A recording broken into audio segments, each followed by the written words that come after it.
Welcome, Truth Seekers. You're listening to the Deep Dive Reddit Stories.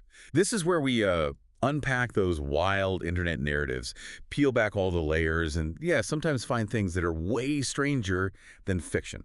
Today, we're jumping headfirst into a story that, it started out so wholesome, like almost aggressively wholesome, freshly baked cookies, good intentions, the whole deal. And then, well, you know how it goes on the internet.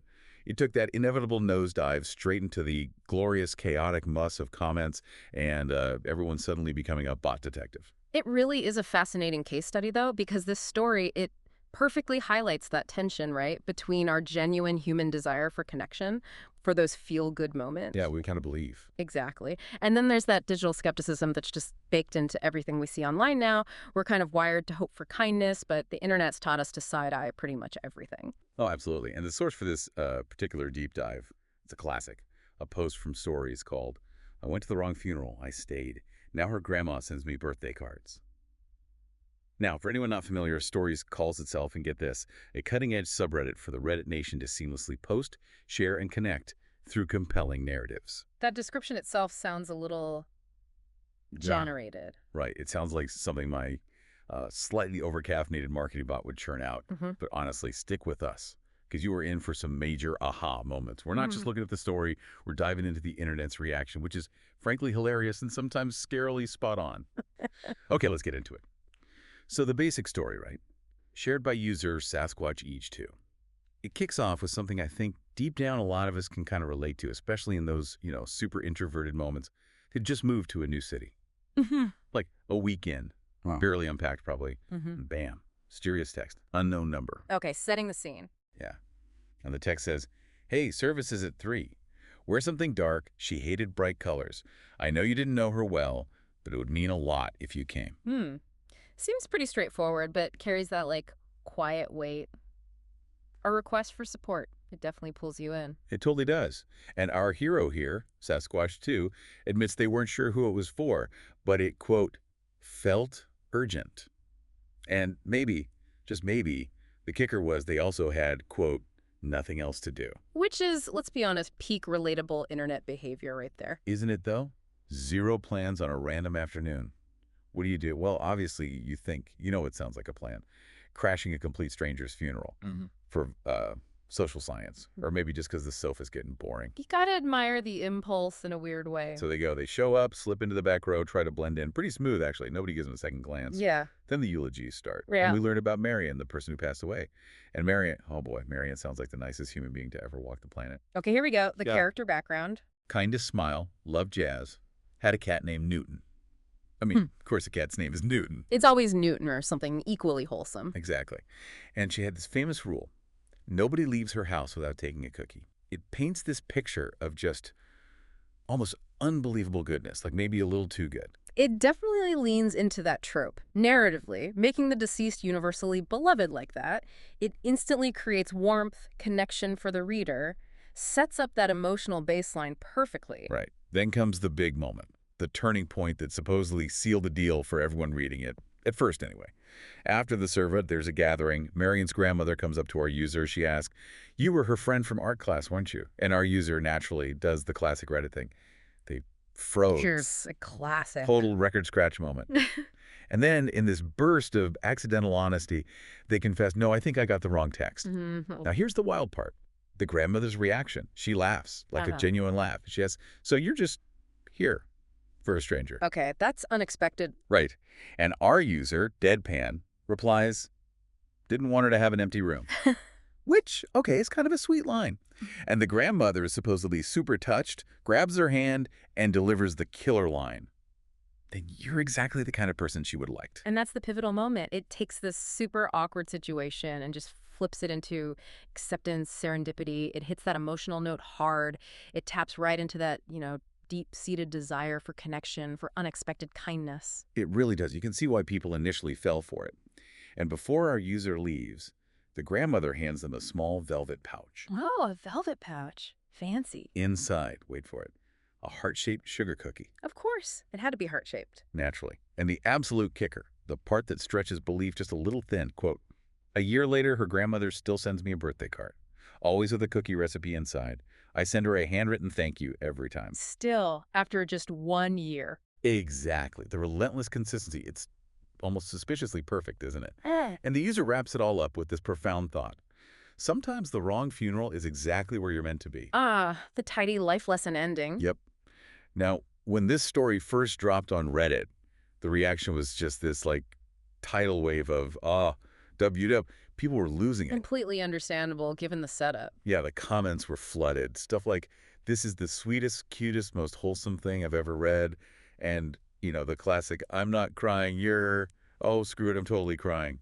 And my personal favorite, got Dusty in here. It really shows how much we crave these feel-good stories, right? Even online, where everyone's usually so cynical, these narratives offer this powerful contrast, tapping into that collective hope for connection, especially, like you said, with the new city angle that plays on potential loneliness. Exactly. We want it to be real. We want that accidental kindness to exist. But then, almost as fast as you can type CTRL plus C, CTRL plus V, the internet's collective BS detector went into overdrive. The hive mind awakens. That glorious hive mind just zoomed right in. Yeah. And the comments did this immediate 180 from I'm weeping to, guys, this is obviously written by a toaster. The sheer speed of that pivot is always just chef's kiss. It happens fast. So when did the suspicion really start? What were those first red flags that made people go, hang on a sec? Well, the Reddit community, you have to give them credit. They've gotten really good at spotting patterns, especially with accounts like Ubot, Sleuthbot floating around. For this story, the fact that some users almost immediately flagged the original poster as a bot, that was a pretty big signal flare for a lot of people. The dreaded bot accusation. Yeah, it's like they have this built-in AI DAR now. And once that AI DAR pinged, oh man, the internet detectives grabbed their magnifying glasses. The so-called logic errors and AI tells just started flooding the comments, each one funnier than the last. Let's start with the big one. The absolute champion, pointed out by so many people, the birthday card paradox. Ah, yes, that line. The line. A year later, her grandmother still sends me a birthday card. People were like, wait, what? With glorious mock confusion asking, how many birthdays does this person have in 1 year? Right, because still implies it's ongoing within that year. Exactly. Someone brilliantly quipped, guess ChatGPT had thousands of birthdays a year it owes. Because, logically, after 1 year has passed, and if it's your actual birthday, you've received, let's see, one card. The still makes it sound like a continuous stream of cards. And that's a classic AI slip-up. Linguistically, it's not wrong exactly, but the implication. It shows a lack of understanding of how humans perceive time and use words like still in that kind of context. AI nails the grammar, but fumbles the nuance. Or, as another commenter just deadpanned, how many recipes does this woman have? Thousands, clearly. She's a recipe machine. She must be. Okay, next. The sheer logistical absurdity of the cookie in a velvet pouch. I mean, seriously, who puts a probably crumbly, heart-shaped sugar cookie in velvet? It's an interesting choice, not very practical. And the follow-up comment that just killed me. The pouch doesn't last very long. Can you just picture the crumbs? The sticky, fancy mess. It's hilarious. But it wasn't just the obvious stuff. People got meta about it. They started critiquing the dialogue itself, saying it was too clean, too textbook. Oh, interesting. Like how? Well, one user specifically called out the grandmother's big line. Then you're exactly the kind of person she would have liked. They argued a real person, especially in that moment, would probably use shorter phrases, something more like, then I think she would have liked you too. That's a very sharp observation. Right. It's like the AI is trying so hard to write perfect, emotionally resonant sentences, like it's acing a creative writing assignment, but it completely misses the slightly messy, imperfect way real people actually talk.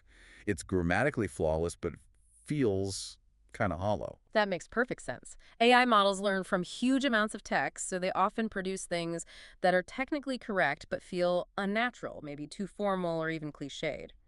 Real conversation is way more fragmented, sometimes repetitive, full of quirks. It's the difference between crafting a sentence and just talking. Exactly. And then the grand finale, the story's closing line. Mm-hmm. Sometimes the wrong funeral is exactly where you're meant to be. Apparently, according to the Reddit sleuths, that sometimes X is Y structure, total AI signature move. A common narrative template for AI, perhaps? Yeah. It's like AI has this little toolkit of pre-approved life lessons, and it just picks one and slaps it on the end, like a philosophical rubber stamp of generic wisdom. But wait, there's more. The logistical plot holes just kept coming. Number one, How did the OP even find the funeral? The text gives a time, a dress code, but no church, no address. Good point. How did they know where to go? As one commenter brilliantly put it, the detective work you had to go through to find this unknown texter's mentioned funeral would have made a much more convincing and interesting story. Seriously, that's the story I want to read. A prequel. Totally. And the massive coincidence. A random wrong text just happens to go to someone who's not only willing to crash a funeral, but is also in the exact same new city.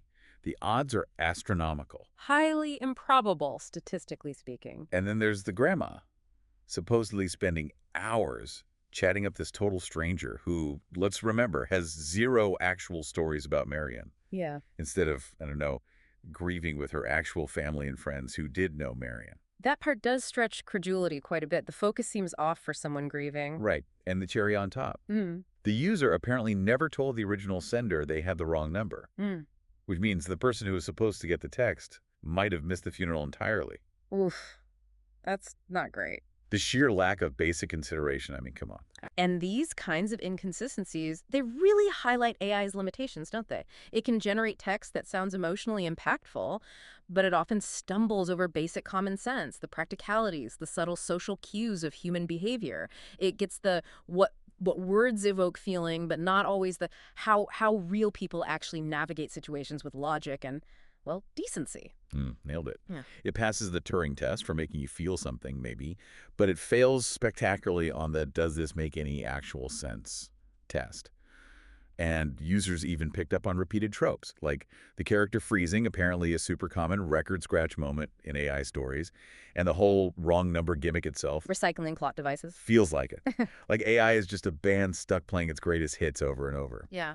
Okay, so all this skepticism, it naturally leads to the bigger debate that popped up in the comments, the meta commentary. You basically had two camps.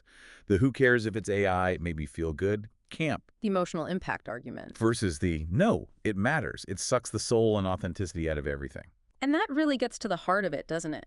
Does the origin of a story diminish its power if the feeling it creates is genuine for the reader? It's fascinating how our brains process artificial narratives compared to something we believe is a real, authentic experience. Totally. On one side, you've got that clear need for feel-good stuff, for a little escape or comfort.